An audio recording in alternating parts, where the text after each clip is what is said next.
आता आपण जाणार आहोत. देवेंद्रजी, काय आहे आत्ताची confidence level? I am 100% confident. मला पूर्ण कॉन्फिडन्स आहे. आणि हा जो काही आत्मविश्वास आहे हा केलेल्या कामाच्या भरोशावर आहे. जनतेने यापूर्वी जो विश्वास दाखवला त्याच्या आधारावर आहे. आणि ज्या प्रकारे मी आमचे सहकारी आम्ही सगळे मिळून प्रयत्न करतो आहोत याच्या भरोशावर आहे. आम्ही या निवडणुका जिंकणार आणि मुंबई पण जिंकणार. मुंबई पण जिंकणार. आणि खरं तर पुण्यात महिलांसाठी खास एक वेगळाच जाहीरनामा तुम्ही केला असं दिसतंय. 165 पैकी तुमचे 91 जागांवर महिलांना तुम्ही उमेदवारी दिलेली आहे.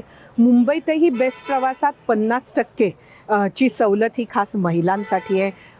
विद्यार्थिनींसाठी सुद्धा काही सवलती तुम्ही दिलेल्या आहे.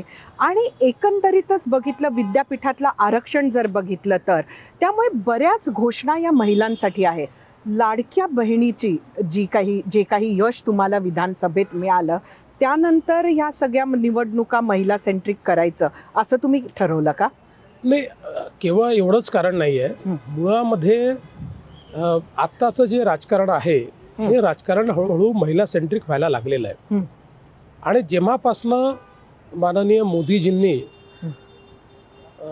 महिलांना विधानसभेत आणि लोकसभेमध्ये आरक्षण देण्याचा कायदा पास केला तेव्हापासनं ज्या काही महिला आहेत या अधिक ॲसर्टिव्ह झाल्या आहेत.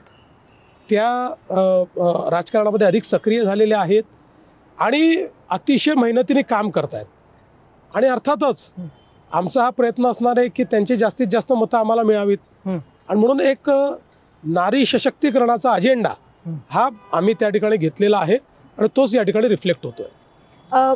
एकनाथ शिंदेचा जो लाडका भाऊ प्रचार आहे तो बराच अग्रेसिव्ह आहे, पण तुमचा सटल आहे देवाभाऊ.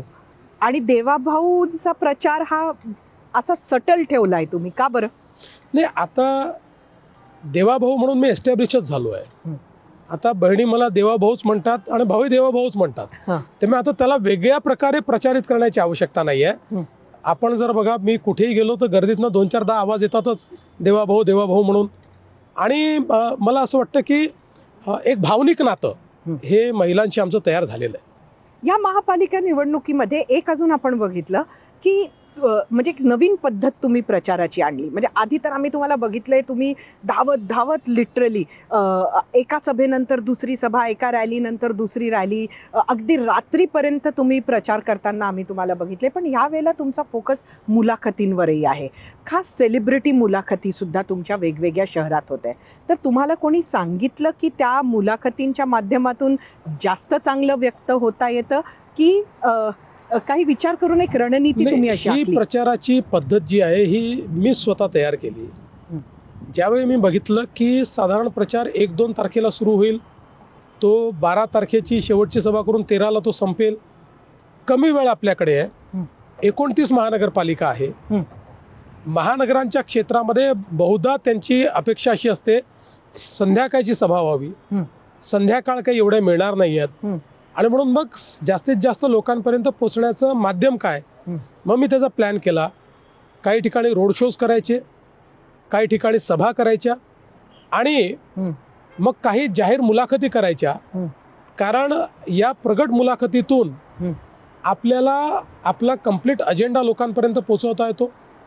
या थोडा दीर्घ मुलाखती असल्यामुळे जो डेव्हलपमेंटचा आपला अजेंडा आहे किंवा जे आपलं एक भविष्यातलं डेव्हलपमेंटचं चित्र आपण तयार केलं आहे हे नीट मांडता येतं आणि लोकांपर्यंत आपण चांगल्या पद्धतीनं पोहोचतो.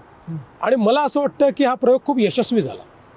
भाजपानं हिंदू मुस्लिम केलं नाही आणि एखादी निवडणूक लढवली, अशी निवडणूक दाखवा आणि 1 लाख रुपये घेऊन जा असं चॅलेंज उद्धव ठाकरेंनी दिलंय.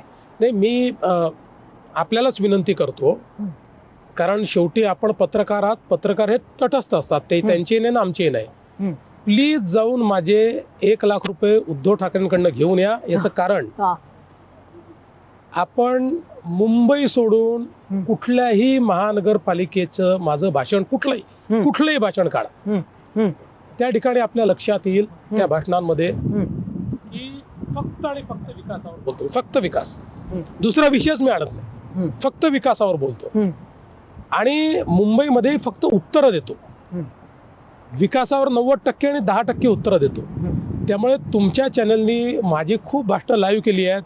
त्यातली निवडक 4 भाषणं काढा, ती प्लीज त्यांच्याकडे द्या. त्यांच्याकडे 1 लाख रुपये मला आणून द्या.